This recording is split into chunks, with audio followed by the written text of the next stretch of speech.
got through the first 12 pages yesterday. I'm going to briefly catch you up in the next 4 minutes. So let me catch you guys up while we get this kind of thing on the road here. 264 people in the chat. Hit the like button. So this is the response objection to petitioner's motion to compel lunch. As we will see in the email exchange, the compelling of lunch was more a metaphor from Jane Doe's attorney. A metaphor for like, let's break bread, shoot pool, whatever these boomers out there are doing, right? Let's go shoot some pool and smoke some cigarillos. Okay, cool. I don't know, whatever. Let's go vape in the alley together. Whatever it takes, right? Well, the response by Woodnick Law is that this is no joke. This is no joke. He says they've had bar complaints, threats, lawsuit threats, hinting at lawsuits against journalists. And now we're seeing less of hinting at lawsuits against journalists, but actual, basically saying that's what their game plan is to do. I continue to share this with everybody, not because I'm going to cower and quit talking about this, but because I, as Pond Scum is known to be, will be around to cover this in its entirety, and I will be around to cover any litigation thrown my way, because of the good work being done, not just by me, but you and everyone else out there. Damiano with a $10 super chat says, just because you're dope. That's very kind. Thank you so much for that. I really appreciate it. I'm also going to be taking my wife to Cracker Barrel or a place like that as soon as I'm done with this. So I got the shoes on. I actually wore pants today. Come on, folks. I got my skinny pants. I'm ready to go. So let's just get through this, and then it's eggs and maybe some biscuits and gravy. All right? Again, their response was, hey, we would like to do lunch, but I don't see the point. What's going on here? I don't trust, a lot of that kind of like, we don't trust this. He says, I enjoy food, but, I'm quick to forgive. And then her attorney does offer some form of an apology, which we'll get to, and all of that. So we've already covered the first 12 pages, but they kind of tease some of the beginnings of what they're going to discuss in the exhibits here, which is all of the emails that go back and forth. So rather than share the snippets of it, we'll just kind of jump right into the meat and potatoes of it all. You've got a lot of, yes, this live stream is meant to be public. This is a public live stream. Christina with a $10 super chat. Thank you so much. I love my Patreon members so much, but this has to be public for everybody right now. We'll do a Patreon a little later today, probably around 11 a.m. to maybe 12 p.m. Central Standard Time. Don't hold me to that. I'll let you guys know. But we have to get through all of this first. So there's a lot of this kind of legal talk about, did we get the papers from her former attorney or not? That kind of goes on and on. Not too much here, but let's just start it right here. This is about where we left off. So this is an email from Jane Doe's new attorney to her former attorneys. I've retained counsel representing Jane Doe. I'm CCing his counsel. He asked for copies of all the discoveries. He didn't hear back from them right away. And then he wrote an email to Greg Woodnick. Let me speak to Jane Doe about the request for the photo of the sacks. I hate that word.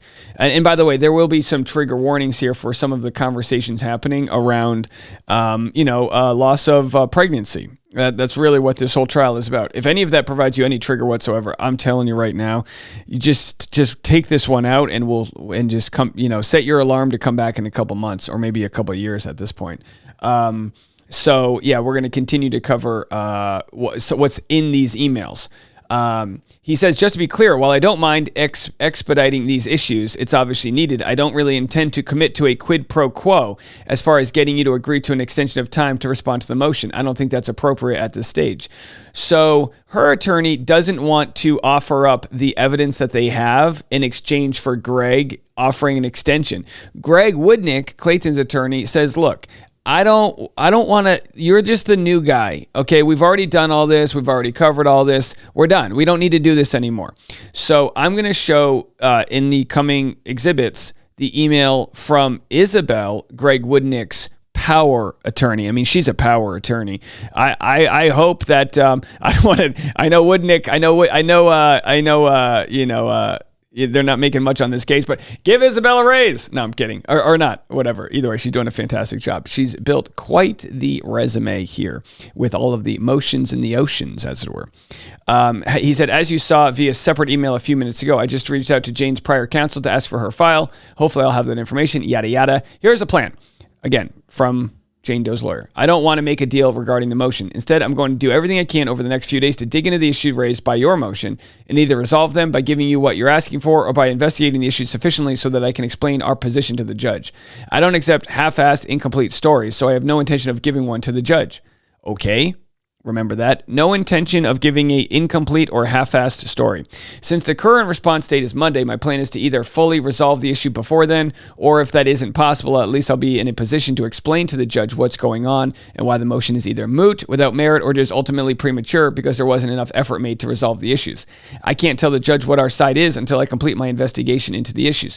So this was all before the current information we have from the judge, which is the motion to compel this evidence is granted. The judge has said, show us your text messages with your sister, show us the photos and all the metadata, all that jazz. Show us all that jazz. Woodnick's email to Jane Doe's attorney. We appreciate your willingness to take this case so far along into litigation. I also appreciate you wanting to focus on a resolution. Having spent Clayton's legal fees, having this exact same conversation with a parade of prior attorneys with similar good intentions, please understand we are a bit jaded. Multiple prior lawyers unwittingly presented records to court that were fabricated by Jane. Those records not only were medical, but also included fake letters from law firms. It is really unbelievable. Here's what's interesting. This was from March 27th. My attorney asked Jane's attorney, have you heard about the fake legal letters? And Jane's attorney said no. But my attorney asked Jane's attorney, I don't know, second week of April, last week, somewhere in the April 8th range. So either he's lying or he just doesn't remember because there's so much information. My guess is he just doesn't remember because there's so much information. But my lawyer was like, you understand about the fake letters from law firms? And then he, Jane Doe's attorney, calls Jane Doe. We already covered this, right? And says, hey, what about that? And she goes, no, he wasn't my lawyer ever. Even though there's what appears to be a fabricated retainer agreement, a fabricated letterhead, a fabricated email from this attorney, Uncle Joe Cotchett, Jodo Bird III. So we got, hey, Sister Joe, sister, Jane Doe, and Jodo Bird, Uncle Jodo Bird to you. So either way, I don't know what's going on. I don't know who's telling the truth. Are we playing dumb? What's going on here? Maybe, but maybe, you skim through it. You're on the John, you're reading this, and you're like, all right, fake letters from law firms. So I guess he doesn't ask about that. If you're a lawyer, you would want to know if fake letters are being used. You know why? You could, anybody who's received these emails, which I have, you could literally Photoshop and pretend to be somebody else. Now, that's illegal, but you could do that. And that's what she's been accused of doing. Kelly with a $5 super chat said, caught your original on Law Talk with Mike. You're hilarious. Here's to your hard work and diaper fund. Thank you, Kelly. I appreciate it. I appreciate the diaper fund. We also need a defamation fund. No, that's okay. Thank you so much, everyone. Layla said this guy's going to get in trouble for this. At least I hope so. So irresponsible, unethical. I don't know. I mean, other people can make those thoughts. I'll tell you what. I'll probably never make a video coming after him. I've just been on the defensive. I've been on the defensive in the sense that he's accusing me of accusing her of lying, and I'm sharing all the instances where I believe she lied, including, and but not limited to, the thumbnail that I've shared, happening right here, the thumbnail. This is from him, a text message we'll get to. And Jane has testified she did have an ultrasound. Okay, let's find out that ultrasound. Let's see that ultrasound. She admitted changing the name of the place where it was done.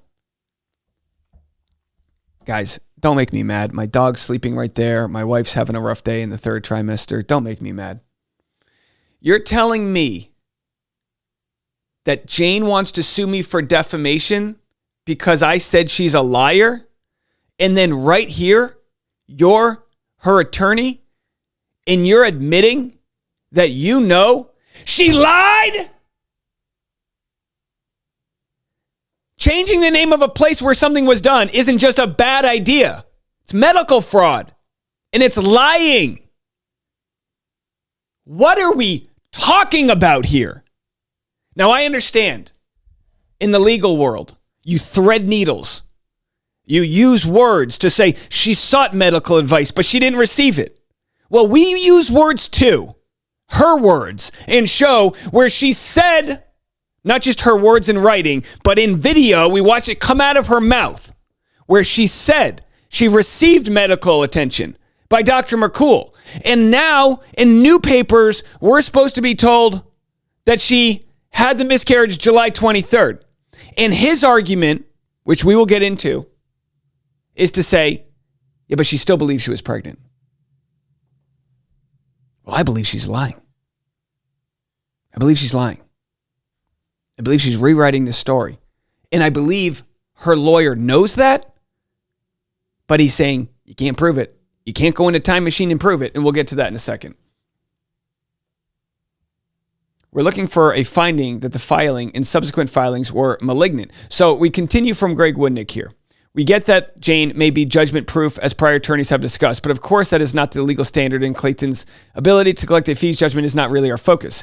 Clayton is entitled to the court findings, and Judge Matta will make in the three matters now in her lap: paternity, order of protection, injunction against harassment. Clayton already has an injunction against harassment. She has an OOP against him, and then there's the paternity matter. She's going to decide on all three. Best case for Clayton, he gets the order of protection against him dropped, keeps the injunction against harassment valid, and wins the paternity case for the sanctions, or for not the sanctions, for the who's going to pay the bill.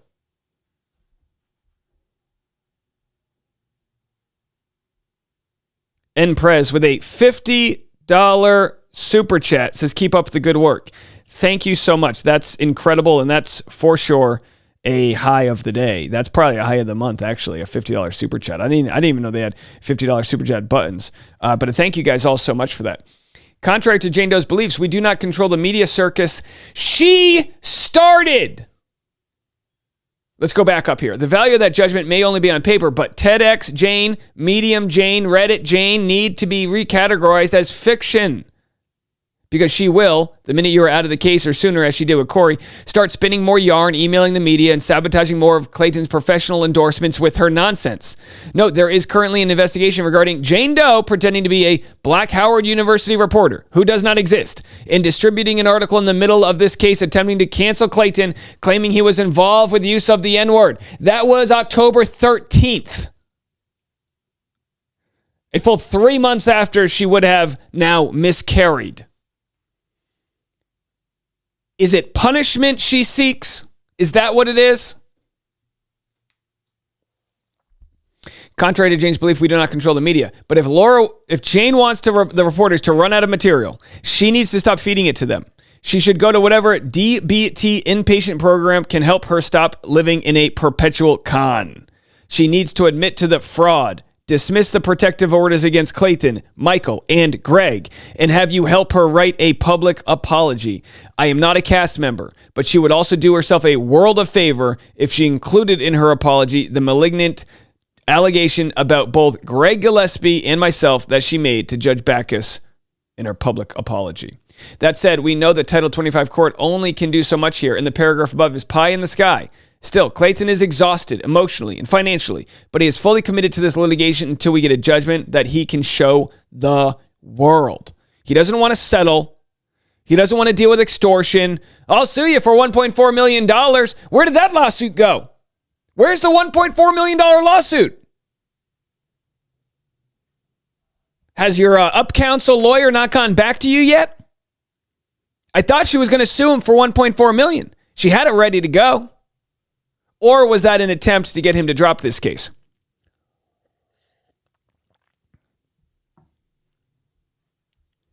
Motion to compel. We agree there is an obligation to avoid discovery issues. We did that long before you were on board, and filing the motion to compel was already a last resort. This is my last resort. Suffocation got no reason. Don't give up. Okay.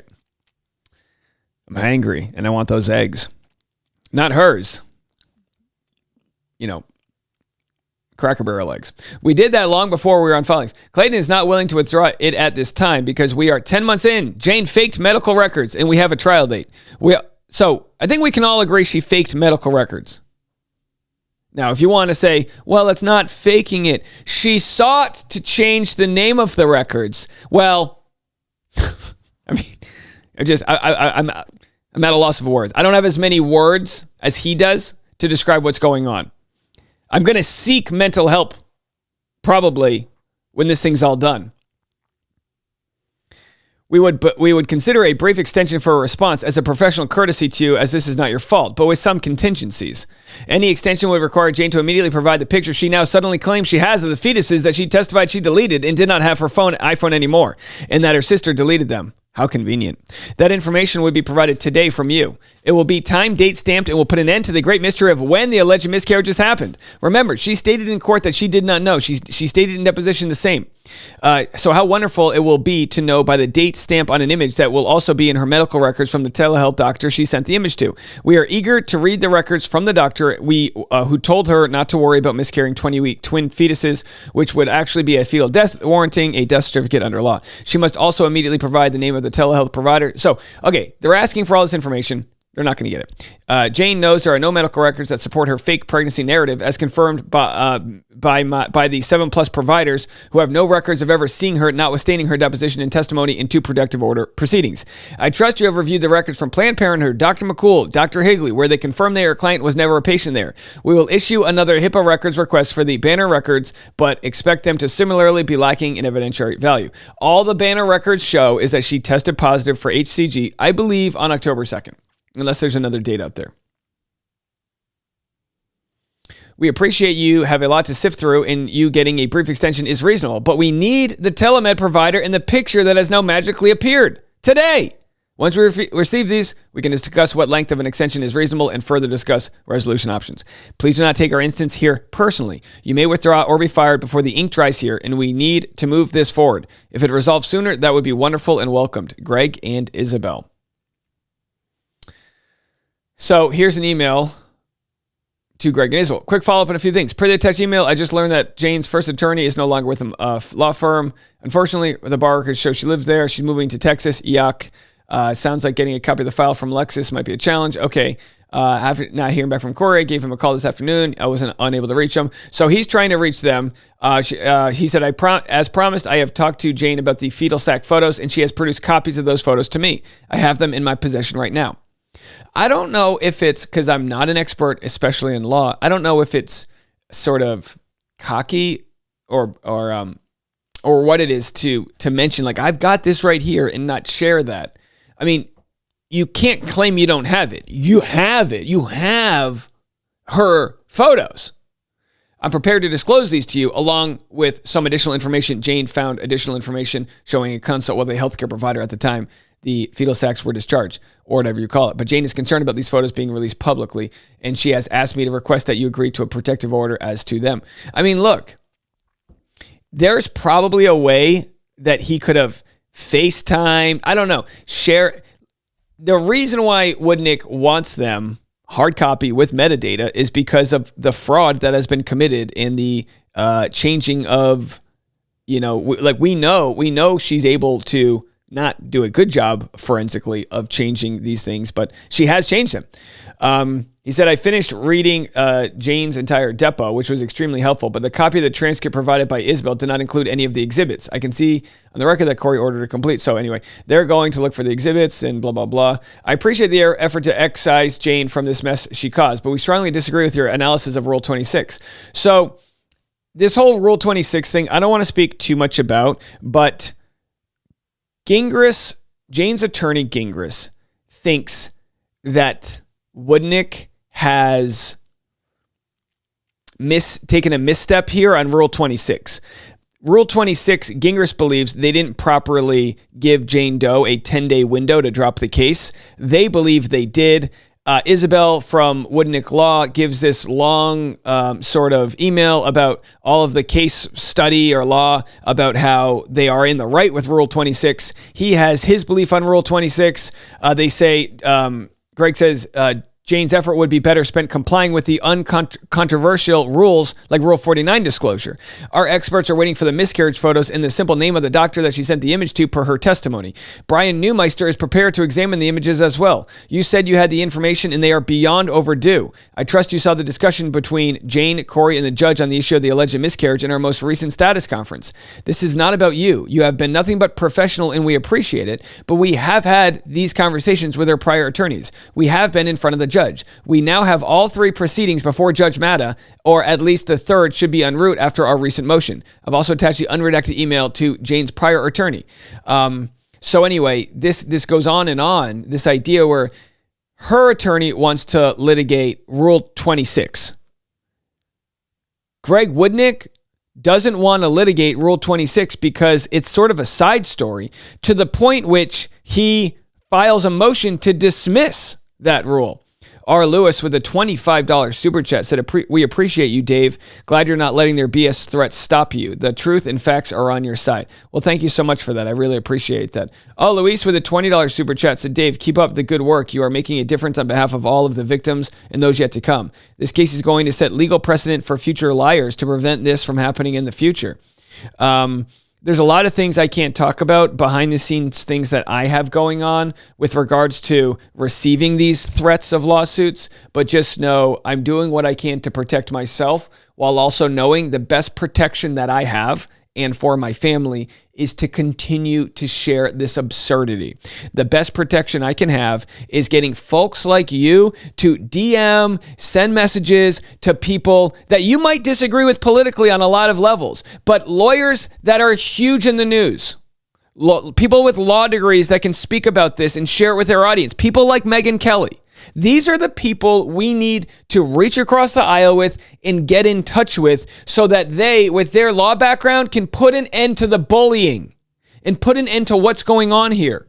And I can only do so much, and I know you guys are being so helpful. Just know, if someone like Megyn Kelly gets 50 different tweets from a bunch of people going, hey, we got a journalist here getting robbed over his coverage. He's getting threatened with defamation lawsuits. Trust me, I would love to go on anybody's platform that wants to discuss this. I don't care what their policies are regarding other things. This is too important to have ideological battles about who's got the better platform to discuss things on. If you have a platform, I am flying to you to go onto your show and discuss this. It's just too important. Of course, not flying around the birth of my son and all that stuff, but in the foreseeable future, I am making myself available to anybody that has the platform big enough to help this out. The silence is deafening, and I think it's because Clayton's not that famous. I think if he was a little bit more famous, we'd have more national coverage of this. We're just not there. Email from Greg, from Gingrich, April Fool's Day. Isabel, although most of these comments are for Greg, except for the PS at the end, thanks for the response. And just to make sure my position is 100% clear, I'll give you a few points. In my view, it is an undisputed fact you never sent a written notice to Miss Jane Doe telling her that you intend to seek sanctions. So anyway, all of this is moot because Woodnick has dropped the motion for sanctions, but he shares all of this information. I'm not going to go through it because I don't know who's right, and this is just a conversation that's got to go up it won't get litigated now that the motion has been dropped, but he says you failed to give her 10 days safe harbor notice to end this discussion, blah, blah, blah.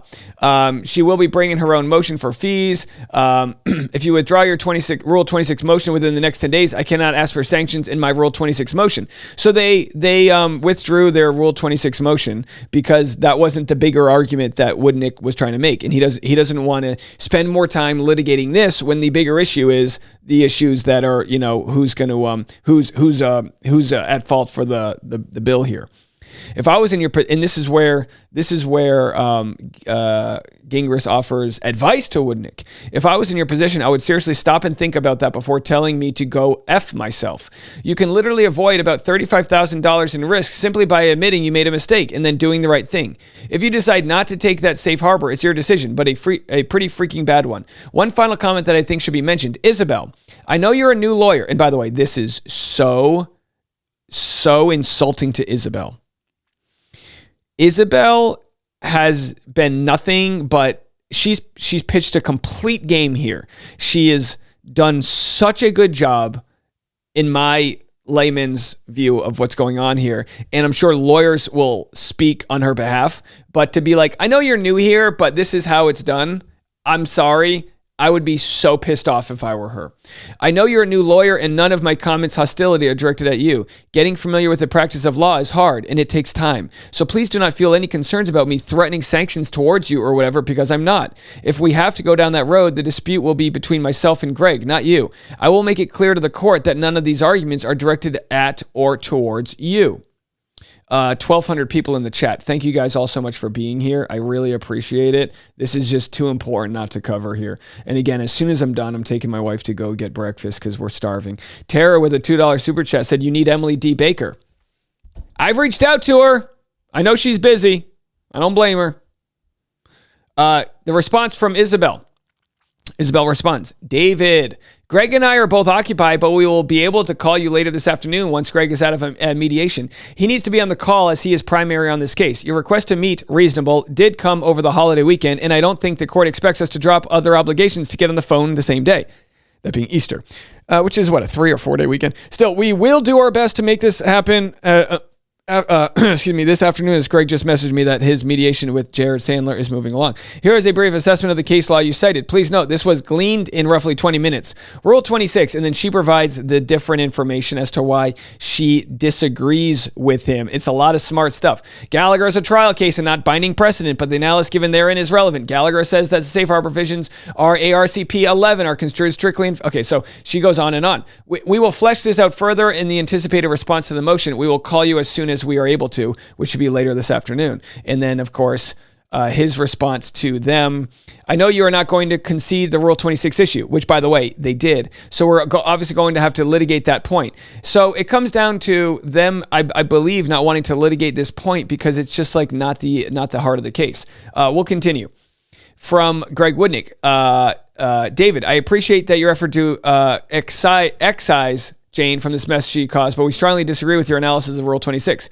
And they said, without diving too deep in the issue, here are a couple of quick comments. She had notice. She was not able to, she would not have been able to withdraw her petition. So they go on and on. Again, none of this I want to cover because it just doesn't matter at this point. You're going to have to argue it in a different case. We can talk more about this over the phone, but I'll save the full legal analysis, including responding to the reference Rule 11 case law, which is neither directly or nor on point nor analogous to Rule 26. I'm confident that Judge Matta has all the authority she needs to enter sanctions against Jane based on the numerous filings that she signed that were both woefully improper and predicated on fraud.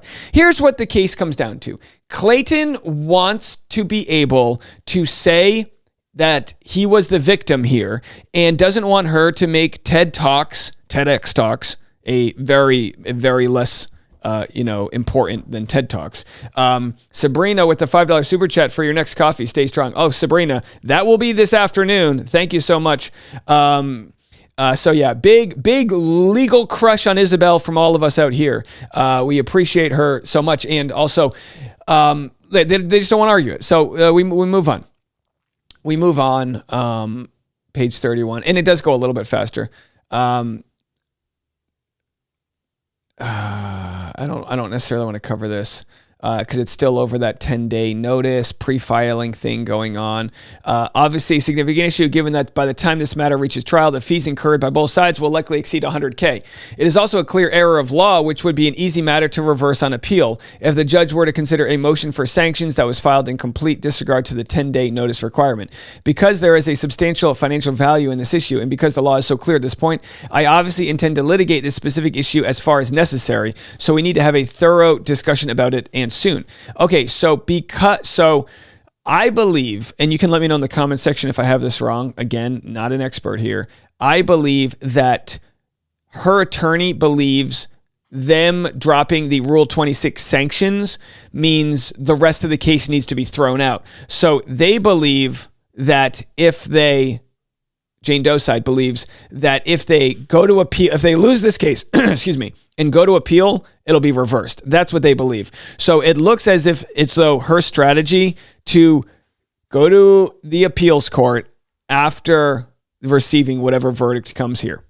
So you thought this was going to end on June 10th. I'm sorry. $20 super chat from VDC.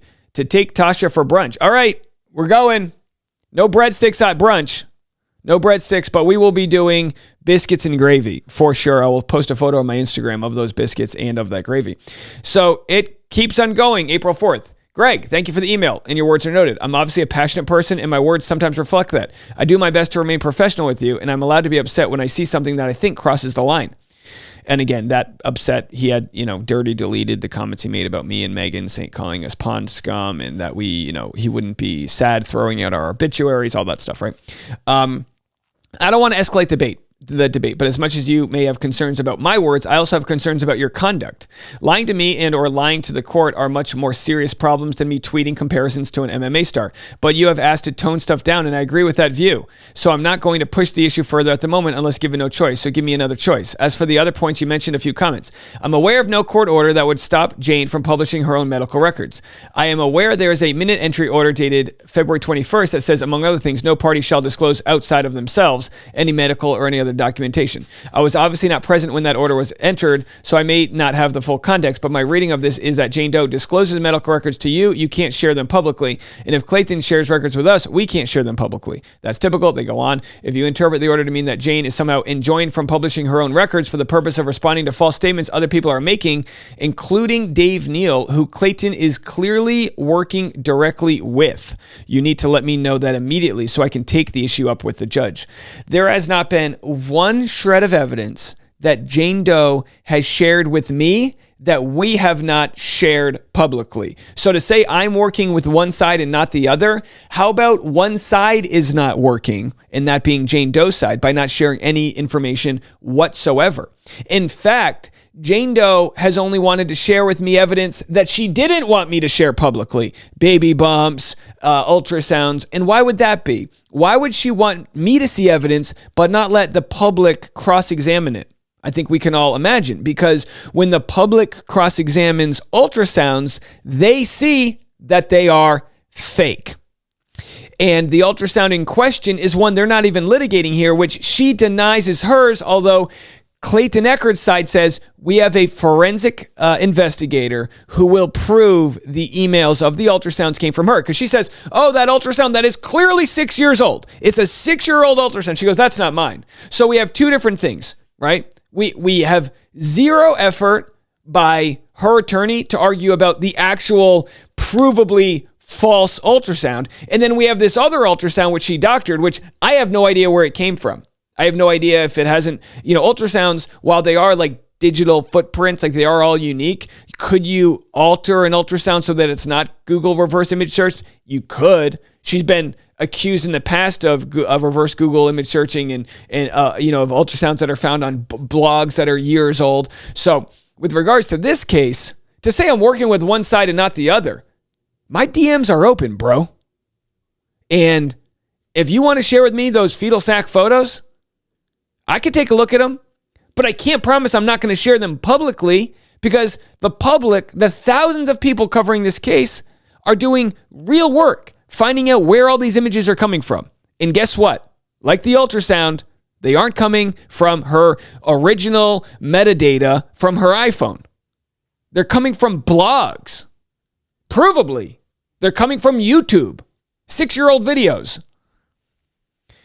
There is clear case law on this issue. A court could never issue such an order, so they go back and forth. It's just like the case law of whether or not he's allowed to release her medical records. I think it's fine he's releasing her medical records. It just goes to show, though, he's releasing some, but refusing to release others. The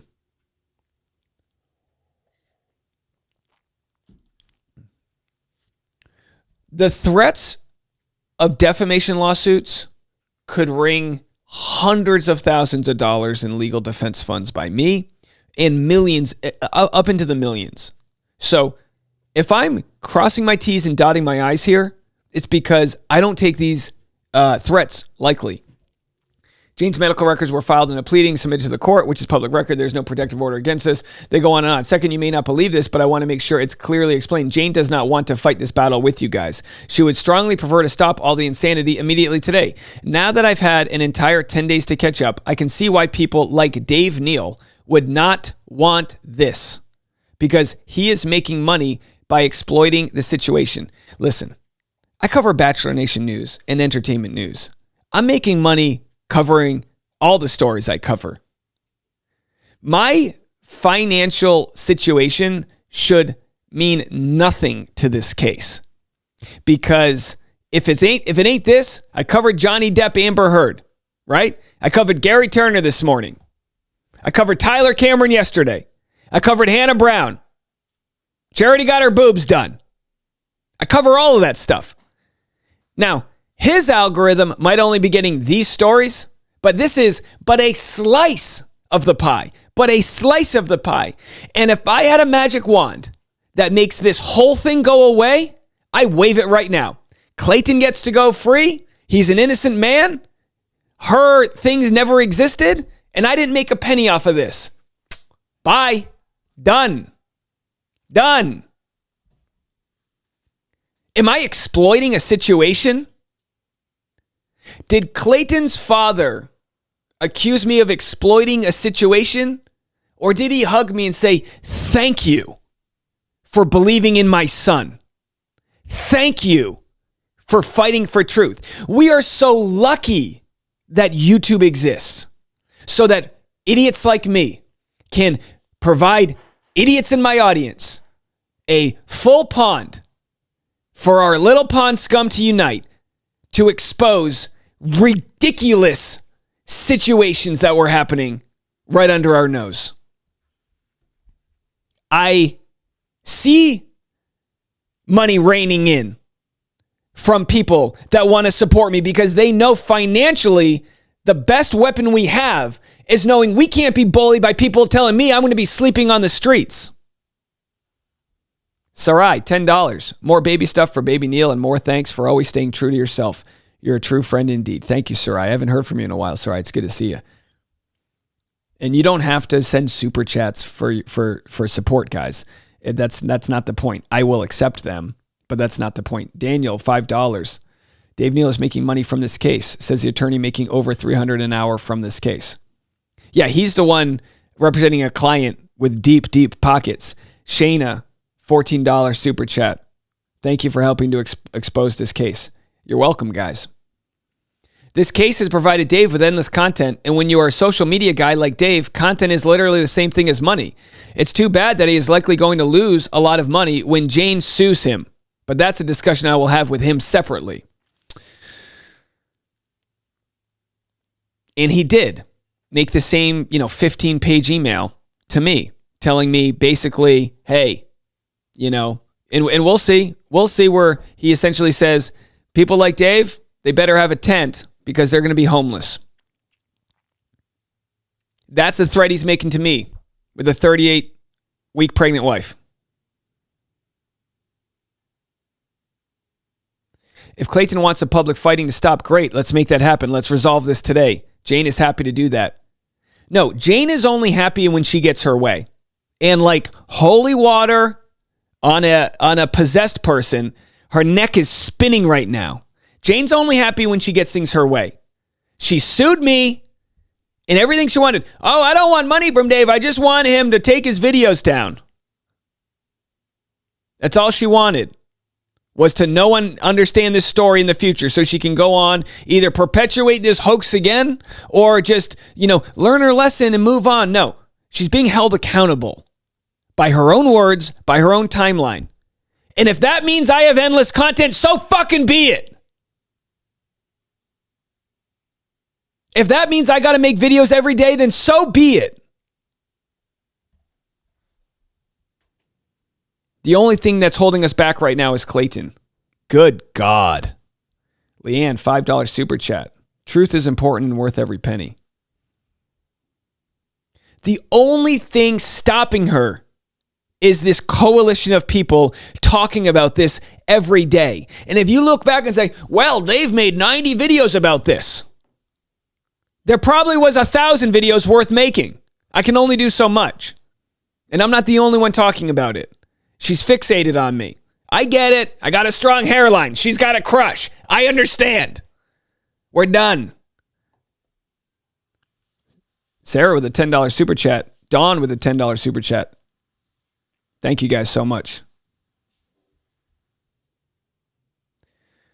Greg responds, while I appreciate your right to speak on all issues, I'm deeply uncomfortable with the tone you're using in emails to my office, on Twitter, and your blog. Comments like, so anyway, that was his response to what we're reading now, so it's backwards. I have never tweeted in my life. There are certainly passionate followers on this case from Bachelor Nation. Again, this is from Woodnick. Due to your client bringing the matter to the world's attention. That said, I was forwarded some of the postings over the past few days, as well as your recent blog post, and I'm just not sure why you're engaging with them. We don't.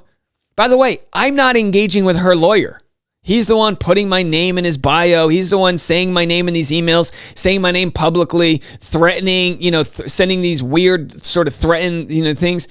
Jane needs to comply with the order and provide disclosure. All this is going on, and she's not complying with the order. And of course, he said, Greg, prepare to be surprised, but for once, I am not going to be a jerk. I'm going to show you I can be reasonable sometimes. Here's the deal. You keep asking to tone things down. Honestly, I do share that view. Let's see if we can do that. Here's what I'm asking. You submitted your order to the court on the MTC, motion to compel, and obviously I'm guessing you plan to apply for fees. I don't want you to do that right now because it will cause additional unnecessary work for both sides that I think we can avoid. As a compromise, I offer this proposal. Don't apply for fees right now. If you win at trial, you can ask for all the fees you want, including the MTC fees. In fact, you can basically say the MTC ruling entitles you to part of the fees. In return for you not seeking fees right now, I will agree not to bring a motion asking for relief from the MTC order on the basis of fraud. Like I said, I'm not happy about what I have recently learned, but if we can avoid fighting over that new issue, I'd be helpful for both sides. In return for you not seeking fees now, subject to your right to seek them later, Jane will go ahead and comply with motion to compel order today. To be fair, she says most of the stuff you are asking for does not exist. So this is not a huge concession on her part, but at least it is something. At least she admits it doesn't exist. Bonus point, in the effort to be even more reasonable, I'll also throw out something else. Because you've already deposed Jane and because some of what she discloses may raise new questions, what if we were to schedule a conference call with you, me, and Jane, and you could ask some follow-up questions about anything new that she gives you? To be clear, Jane hasn't actually authorized me to make that part of the offer, but she has shown herself to be completely open, honest, and reasonable at every stage. She appears to be an open book, at least since I've been involved. I'm sure she would be willing to do a call, provided we limit it to some reasonable amount of time. By the way, she has never offered to do a call with us, a journalist who she's accusing of only covering one side of the story. And yes, I know phone calls aren't as formal as a depo. So what? That really doesn't matter. Jane is an available witness. So you really don't need to admit her depo testimony at trial except for impeachment. My point is that even if a phone call doesn't give you reasonable testimony, it still gives you helpful information you can use to decide your next steps. If you have questions about Jane, points you in the right direction to where you can confirm her answers, that would save you the time and money of a depo. Plus, I think court reporters are overpaid anyway, so I just don't want to waste those costs. Well, court reporters are overpaid. You should see what YouTubers are paid. Thanks, Boots on the Ground, for promoting the Venmo, and for everybody else, I appreciate it. Tina, with a $50 super chat, tell them all, Dave, enjoy breakfast and your wife. We're getting to it. We'll be done here shortly. Jessica Turner with a $5 super chat, stand strong, we have your back. Pond Scum Unite. Sarah with a $5 super chat said, hey, Dave, I'm catching up, but happy to be here in the Pond Scum with you and the rest of the posse. Hashtag Pond Scum Posse. $2 from Yako. Thank you so much. I appreciate that. Yeah, someone left me a comment saying my histrionics don't benefit me at all in this case, but I don't think that's true at all. I'm actually calm. Me yelling doesn't mean I'm not calm. It's part of my theater arts to illustrate the complexities of emotions that exist when you see yourself in court documents being told you're the bad guy. So what we have here is Gingras now, in one way or another, is saying, let's litigate the motion to compel later, and then maybe, I won't involve the fraud part. Do I have that right? And in return for you not seeking fees right now, I will agree not to bring a motion asking for relief from the MTC order on the basis of fraud. So he's kind of doing the same thing Jane does, which is saying, I'm not going to bring up the whole fraud thing. It's like, what fraud? Woodnick like teaches law ethics. I'm pretty sure he hasn't committed any fraud here. And he has a lawyer, he's a lawyer with a lawyer. Every lawyer's got a lawyer, right? It's kind of like how a hairdresser needs another hairdresser. They got to cut each other's hair. They got to protect each other. So anyway, he has this proposal. I can't imagine it's going to go well. And then there's more comments going on here. I did not know, but that Corey Keith gave you a detailed disclosure statement. Because your refusal to give me sufficient time to write this stuff, I did not know that you were filed the motion to compel. The only basis you had was her general disclosure duties. So anyway, this one document's actually really confusing to me. But this is where he says, He wants to start with talking, and while I should not have said this, I absolutely 1,000% must involve complete and total candor. Candor towards me and candor towards the court in every communication without exception. On the other hand, if you want to pound your chest and demand that I play by the rules when you have shown a total disregard for the rules, that is not going to be productive. What is going on here? I'm just going to not cover this whole exhibit because I'm not too familiar with what's going on with it. So let's just move it along. Woodnick emails David and says, and again, sorry, it's because some of these are backwards. He says, I shouldn't have to keep asking you for the missing information that was required. You have stated several times in emails that you have the photo your client testified to taking on the duty of the miscarriage, which is yet to be provided, and it appears you are now saying it occurred in November. Contrary to your client's testimony at deposition and statements at the prior status conference, I assume you also have the telemed doctor records and contact information. Lunch, I appreciate the lunch invitation. I would consider the free food after your client complies with their obligation. So he basically says the same thing. She has admitted to forging medical records from SMIL, and our experts need the original, which she testified came from Planned Parenthood. So we still don't know the original ultrasound, only her doctored one. You think they're going to make me homeless over that? You think they're going to take my home? You think you're going to sue me for hundreds of thousands or millions of dollars when you don't even have the original ultrasound of a doctored photo you claimed was yours? Do I look like a fucking idiot? Media. So this is, again, Woodnick said, any issues you have with Reality Steve Carbone or the others who have covered this story? That's funny that he actually used Reality Steve and not me. Any issues you have with Reality Steve Carbone, or because he has covered it too, and we don't want Steve to go through any litigation, and I know he's got my back, or the others who have covered this story. You know, Steve, he went to the hospital last month. He's found out he has diabetes. He's working on his health. You know, God bless Steve. He's been a huge ally. Who have covered this story after your client initiated this with his son is your issue. It has no bearing on the litigation and is not something Clayton should be spending legal fees on. So that's their way of saying, whatever your issue is with Steve Carbone, which, you know, me, Dave, we're different people, but, you know, the media, that's your issue with them. He says, these very qualified experts are awaiting documents that you ostensibly have or confirmation that the photos and supplemental medical records Jane specifically testified to having do not exist. You might not have their... Okay, so...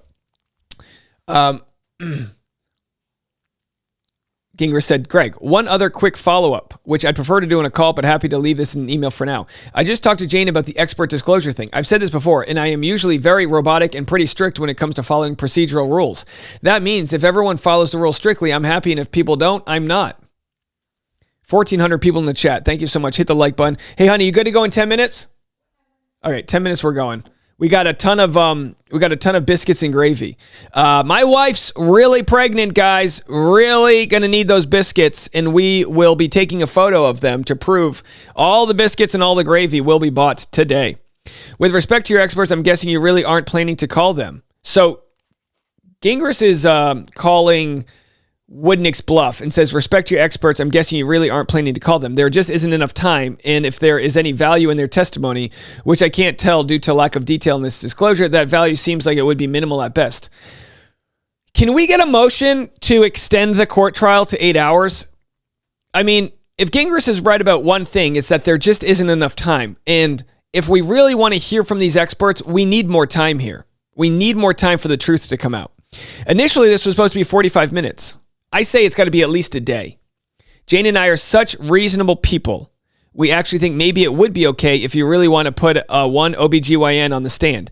Obviously, I would need, and I'm entitled to, a lot more disclosure about what this person plans to say and what their backgrounds are. I need to know if the doctor is married to Clayton's brother or whatever. I can tell you right now, the amount of experts that have come through my DMs are insane. Experts that follow this case. We have more doctors, psychologists, lawyers, and medical professionals following our coverage. And I'm not saying his experts are following ours. I'm just saying I can't imagine who's emailing him based on the emails I'm getting from people across the country saying, this is wrong. I can prove it. Let me at it. Let me in there. These HCG tests are all over the place. That's fake. I can prove that this is wrong. The baby bump video, the fucking crown moldings in different... Did an earthquake hit the casita? The crown molding's not even together. It's all photoshopped. Or all the claims that I'm receiving. Sheila with a $5 super chat said, let's support Dave and Justice. Every dollar counts. At a minimum, hit like and subscribe. Thank you. Love you, Dave.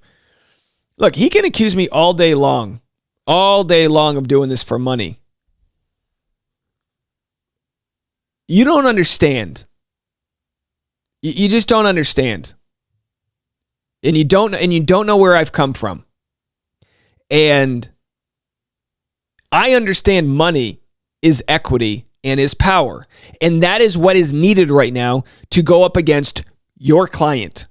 So if you think this is about money, it's about building that power that is needed to do the right thing. That's what it's about. Whether that comes from a GoFundMe, a Patreon, a super chat, a private Venmo donation, or just somebody hitting the like button, that is irrelevant to you. One person might have a rich dad. You know, maybe her dad was really successful because he's got a lot of creative talent and he built it all on his own. And you can suck that dry all you want. But for that one person who's got a lot of success, I'm here to tell you right now, so do we. And in today's world, the power of our voice is a lot stronger collectively than one person's money. So he calls out Woodnick and says, I don't think you're going to call him. Wants to discuss on the phone, willing to do it. You can understand if you're Woodnick why you don't want to talk on the phone. Put it all in here. Let the whole public see what's going on. Yeah. Let's see how much money the lawyer's making off of this. Sylvia Rodriguez with a $14 super chat said, Dave, you're awesome. We love you and support you. Enjoy breakfast. We're going briefly. We're at 52 minutes. I wanted to do this under an hour. I appreciate the response. So focus on, okay. I mean, at the end of the day, since you have a total of 1 hour of trial time, I'm not really sure that I even care about this. When you deduct time for a little opening, closing, and the main witnesses, if you really want to call an expert and use your remaining time, maybe 1 to 2 minutes per person to ask a few questions, I guess you can do that. But that's only if you disclose everything that's required and only if you show compliances. So essentially saying, look, you don't even have time for your witnesses. I absolutely do apologize if I was unprofessional or unpleasant. That was not my intent. You need to respect the fact that Jane has severe, and I mean extreme, concerns about your honesty and integrity. At first, I did not share those concerns, but since I've learned about the case, I'm starting to see that Jane's concerns may have merit. If you don't fully appreciate my concerns, I will say one last thing. I'm about to send a long email to Dave Neal. I assume he's working closely with you. But if not, you should reach out to him and ask him for a copy of the message. I have not sent the message to Woodnick. I've only shared it with Megan Fox in Reality Steve and maybe some other reporters. Since you don't know me that well, the email may provide some helpful context. That's the main reason I'm sending to him. And the email was a relatively nice email, other than it did include what others have said are veiled threats of, we're going to sue you if you keep saying Jane Doe is lying. I'm not saying she's lying about everything. I'm not saying she's lying about being, she has horses. I'm not saying she's lying about that. I'm just saying I consider fabricating and doctoring evidence to be lies. Okay? I consider all the other allegations of doctoring legal letterheads and all. If that's all true, those are lies. She hasn't proven that those aren't true. I'll tell you the same thing I told Dave. There was good reason to make some public comments to explain Jane's position, but that is now done. I don't plan on speaking much more about the case in public unless it is necessary to respond to false information someone else has published.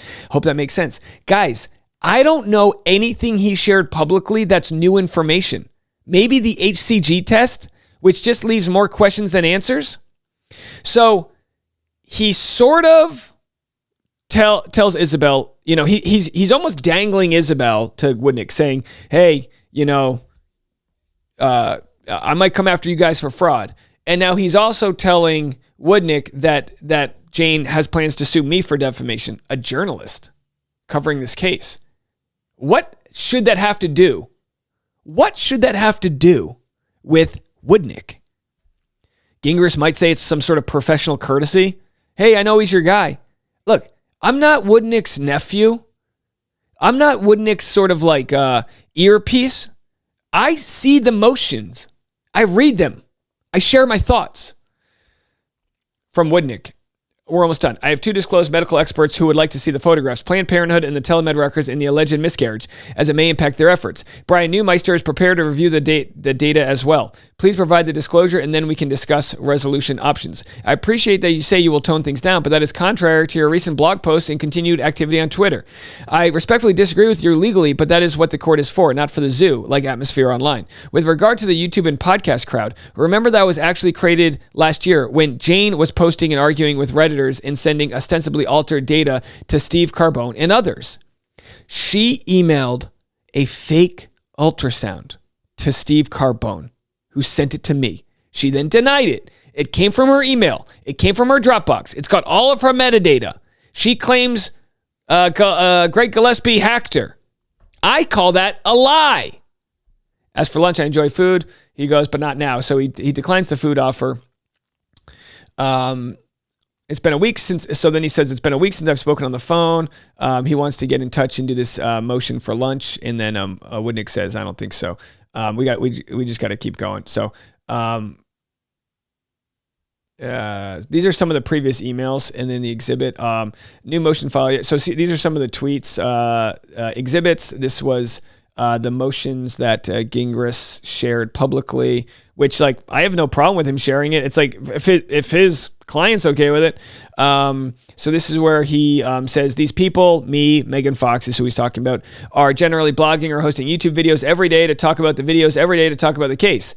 Well, I talk about a lot of other things. Like I said, Charity got her boobs done. We talked about that. I talk about things every day. I make 2 to 3 videos a day. I make 2 podcasts a day. I do a Patreon a day. This is a slice of a longer conversation we're all having. They don't explain all the facts and they don't give both sides of the story like any real journalist would. At the end of the day, they don't give a shit about this case. They don't give a shit about the truth, about the people involved or the truth. They're nothing but mosquitoes sucking their meager livings out of the First Amendment I fought so hard to protect. If I've missed any super chats, I'm sorry, guys. I'm just trying to cover all of this in the last 5 or 10 minutes here. And I'm trying to protect some of the mental headspaces under my house. These human leeches are selling half-truths and twisting shit way out of perspective in order to increase the drama, so much drama, and thereby get a few more pennies of Google AdSense revenue and a few super chat bucks to pay for breadsticks and biscuits. It honestly makes me puke. So he's shaming me for my living when he's representing someone who's fabricating medical documents. These files, and he said he would drop her if he finds out she lied. Apparently his definition of a lie is different than mine, which is something I guess they want to litigate in court. These vile scum, I mean, people are not helping anything. They are human cockroaches spreading feces on the floor and then spinning the facts to make them more dramatic than they really are in the hopes this will drive traffic and increase revenue for their sad, pathetic lives. One day, these trash humans will wake up and realize that lying for money is not a good way to live. Or maybe they will never see their sins. Either way, I look forward to reading their obituaries briefly before throwing them in the trash where they belong. He's allowed to have whatever opinions he wants to have. I have not asked him for an apology yet. I think on behalf of my audience, though, in the audience that has seen both sides, initially supported Jane Doe, and now supports what they believe to be the truth, that is that Clayton is the victim of a hoax, I'm going to ask this right now. David Gingras, I am asking for your apology. You took it down, which clearly means you know it was wrong on one level or another. You might believe this, but clearly you didn't believe this to be ethical because you took it down. Please don't send the apology to me. Please send it to my attorney. You know who he is, and you know where to find him. And then we can go on from there.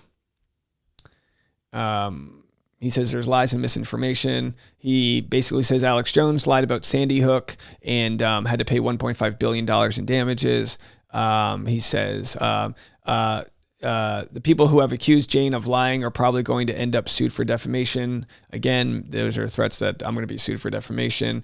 He bets he's going to stick around. He's like betting with people in the comment section. Like, what does that have to do? What does any of that have to do with you wanting to correct misinformation? People shamed him for outing victim number 0. Then he talked about how Jane asked for a protective order and Clayton opposed this. He wants nothing to be private, and the court agreed. No, well, Clayton wanted things to be private. Once it all went public, he has to keep everything public in order to defend his name. He kind of shits on Woodnick for only handing several federal cases.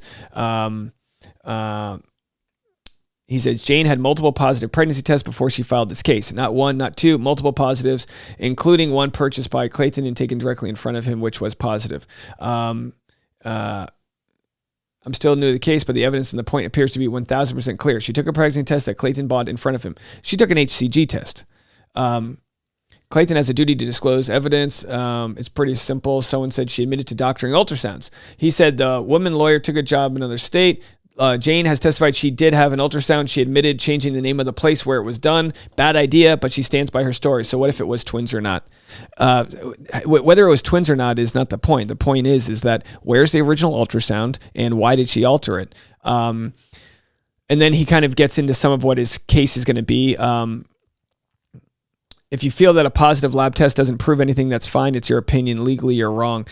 She lied by saying she was still pregnant in December and in November, if clearly she knew she was no longer pregnant back in July. So here's kind of, I guess, the point he's going to make. The case is not about whether Jane offered 1,000% proof that she was pregnant. It's not an issue here under the law. The only question is, did Jane have some reason to think she might be pregnant? That's it. If so, we win. Tiffany with a $2 super chat. Please go retweet Dave's tweet to Megyn Kelly. Yes, please do that. Please do that. I tweeted saying, enough is enough. And I'm going to share it with you. I said, I'm being threatened with defamation lawsuits as a journalist over my coverage of a story where it is believed a woman faked a pregnancy to convince a famous man to date her. I would love your legal thoughts if you ever want to discuss. Please put your thoughts aside with Megyn Kelly. She's got over 1 million YouTube audience members that watch her. She gets insane amount of views, and she also was a lawyer, and I'd love to know her thoughts on this matter. Please send that retweet if you could. Let's wrap this up. Clayton's cult. All right, so now he's calling you guys a cult. I think he deleted this. Hates Jane because you do not understand what is going on here. That mistake is making you see the case incorrectly. I'm trying to explain and clarify so you understand, but people are not listening. He's doing the thing where he's trying to explain, blaming people for not listening, and I don't think he's listening, or he's just, being ignorant and holding on to this one fact that she pisses HCG. Doesn't matter if she never had an ultrasound. Doesn't matter if she faked an ultrasound. Doesn't matter if she never sought OB care. Doesn't matter if it was twins. Doesn't matter if they weren't Claytons. At some point, you'll catch on to how this works. You're not there yet. What other legal arguments are there? Genuine question. Can you give the rules you'll be mentioning so I can look them up? Jane is also probably going to file a bunch of sanctions if he does not withdraw the motion. So then he did withdraw the motion. One party is aggressively making public statements about the case, and Jane feels her story is being drowned out by misinformation. Again, it wasn't a problem when she leaked all this to the Sun. That is a problem that needs addressing. So I've decided to post some info and try to clear the air. Plus, he's betting with people. He talks about he's ready for battle. He's not going anywhere. Attempting to get someone to sign a relationship contract 2 weeks after they allegedly, is insane. He said, maybe you only know 3% of the facts. I just love that he's been with her for 10 days at this point, maybe even less, and he is claiming everyone else of not having the facts. He said, if you can show me how Jane lied, I would drop her as a client. She changed the name of the place where something was done. So there's a lie. Now, it seems as though he wants people to prove that she lied, that she thought she was pregnant. Maybe she's got some disorder where she thinks she's pregnant. That exists. I can never say that she doesn't have some sort of disorder like that. If you mean what you say, you'd be open to helping me understand the truth. That is all I ask. If you turn your back on my request, what does that say about your true motives? So someone said she had the DNA test done more than once, and all results said little to no fetal DNA. Doesn't matter when she miscarried, as fetal DNA lives in mom's blood for years, for months, and sometimes years after miscarriage delivery. This is definitive proof there was never a pregnancy. He says, great analysis. Just one thing. Do you have a picture of the time machine Jane used on August 1st to go forward in time to October 15th? See these test numbers, then travel back to August 1st, where she proceeded to maliciously file for paternity knowing what the future held. Please send pics. So we covered this in the first video. He's now claiming the photos he has of the miscarriage were dated July 23rd. And now he's saying on August 1st, she was claiming pregnancy, which we know. So are we to believe she had a miscarriage on July 23rd, didn't seek medical attention, and still believed she was pregnant on August 1st? Are we to believe that? And if we don't believe that, and if we think that's a lie, are we to be sued? This is a lawyer who defends people's First Amendment rights. And you could argue, well, if you're maliciously lying about someone and know you're lying about it and they're receiving all this financial harm, we can sue you for defamation. Okay. But haven't I provided a pretty consistent timeline of why I have an opinion that she has not told the truth? K-Rab with a $5 super chat just wanted to say EDB's calendar is full for at least 2.5 months. Plus, she's a few months behind on other cases. She just doesn't have her bandwidth. I understand. I understand. Well, that's going to be it for me. Thank you again for all these super chats. Luis with a $5 super chat. What fraud did Woodnick supposedly commit? Confused. I guess, I don't know. The fact that they say she didn't get... I can't even speak to what fraud he's accusing him of. My guess is, as part of the stronghold move, it's like, find something someone might not have filed that is 100% the right way to file it, which is his accusation. I don't know if it's provable. And then say, I'm going to file a bar complaint about this unless you do that. It kind of feels like a maybe possible legal form of extortion. $5 super chat from AA. Good job while raising his thumb up. Thank you so much. Thank you, everybody.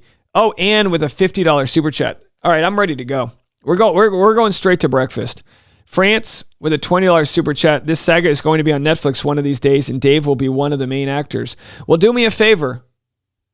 I'll be accused of wanting my stardom on a docuseries. No, that's not the trajectory of my life or career path. But anything to get this story out. Mainly because if I ever see a TED Talk where she claims I was harassing her and did all these things, I'll show the 8-part Hulu series with all the information.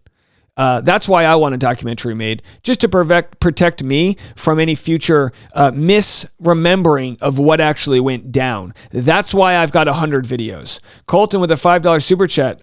She miscarried in July, but some of Clayton's stuff was still down there, so she got pregnant again. Obviously, facetious look at how she said she got pregnant in the first place until she ended up making other claims. All right, guys. Well, that's going to be it for me. We have 15 people in here. If you want more content, I will be live later on today. I'm going to be a little late on the afternoon because I am going to breakfast with my wife, but I will be live on the Patreon. If you want to further discuss this, you can actually discuss this in the chat community on Patreon at patreon.com/Dave Neal. To be quite honest, I do appreciate all the super chats. But with that said, the best way to continue to support me is your monthly membership.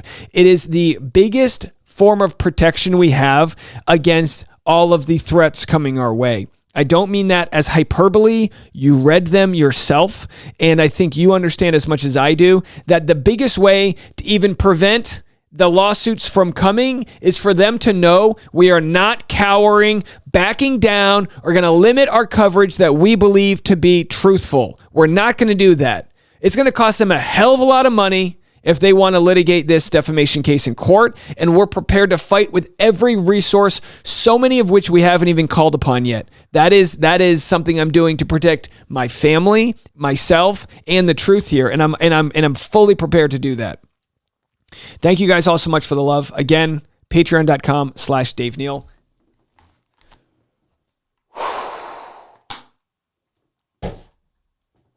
I got to go get biscuits. Bye, everybody.